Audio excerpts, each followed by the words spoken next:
Hey guys, it's Dave of My Freedom Smokes. Today's video is going to be a little different. Most of these times we're doing review videos or kind of show and tell videos of products we just got in, new stuff, well hyped.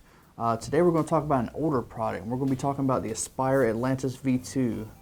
This product's been out for about 2 years now. Real popular device when it came out. Still very popular today. We still sell a lot of Atlantis V2s. With the vaping industry, you know, new stuff's always coming out. An item could easily become ancient technology almost in 6 months, it seems like, just how quick everything's being innovated and new stuff always popping up on the scene.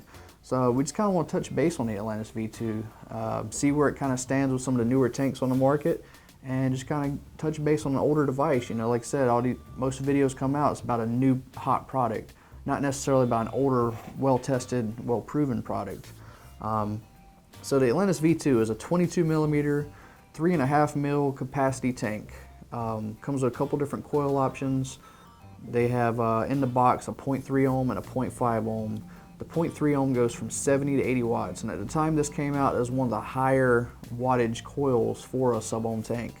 I mean, it was going against stuff like the Kangaroo Sub tank, for example, which the only coil it had was the highest one, I think did 50 watts at the time.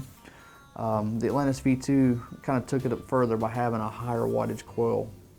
It comes with a nice drip tip on there, some adjustable top airflow. It's one of the first ones to kind of do that.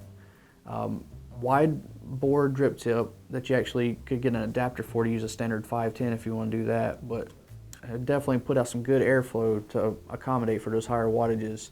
You have dual bottom airflow control at the bottom there.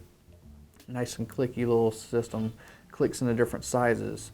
You have the wide open slots, you have the medium sized holes, and it goes back to the bigger slots. You can kind of click in between there, and you can always close off and decide how much you want to have open in that big slot. Some pretty cool airflow for this, and then the Aspire name. Aspire has always been good as far as having tanks that relatively had no leaking issues, great flavor. You know, we've had the Nautilus Mini and stuff like that. This was like their first step into the Subohm world. Tanks that followed this were like the Triton and the Cledo. Now they even have the Atlantis Evo. So they've made a lot of cool tanks since then, but this guy still kind of holds its own. It's still got some great coils, great flavor. The way this thing seals up, there's usually no leaking issues with it, unless somehow your seal gets misplaced or you kind of tear up the seal. Then you may have a little leaking out the bottom there, but these things are just built solid or built to last. And they put off great flavor. I'll have a couple vapes off of it for you real quick. I'm using that 0.7 ohm coil at 70 watts.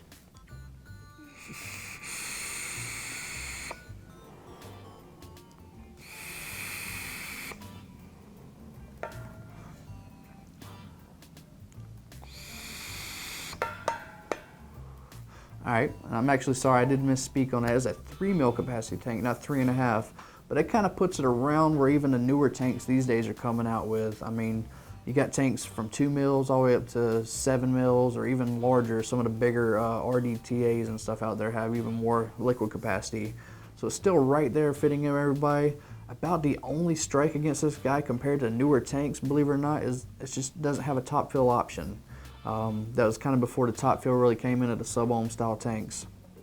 So other than that, I mean, as far as flavor, vapor production, and all around looks, it is a little taller than the newer devices and a little thinner. Everything's kind of got shorter and fatter. It's still a great tank. I think it does stand the test of time against other newer tanks, and that's probably part of the reason why they still sell really well for us. So if maybe you're new to Subohm or want a little bit of nostalgia, something like that, give the Atlantis V2 a look on our website. It might be something you want to try to pick up. You might have somebody, loved one or someone, wanting to get into Subohm vaping, or maybe even a good starter kit. Be a good one for them. If you have any questions about the Atlantis V2, please leave them in the comments below. As always, this is Dave with My Freedom Smokes, and thank you for vaping.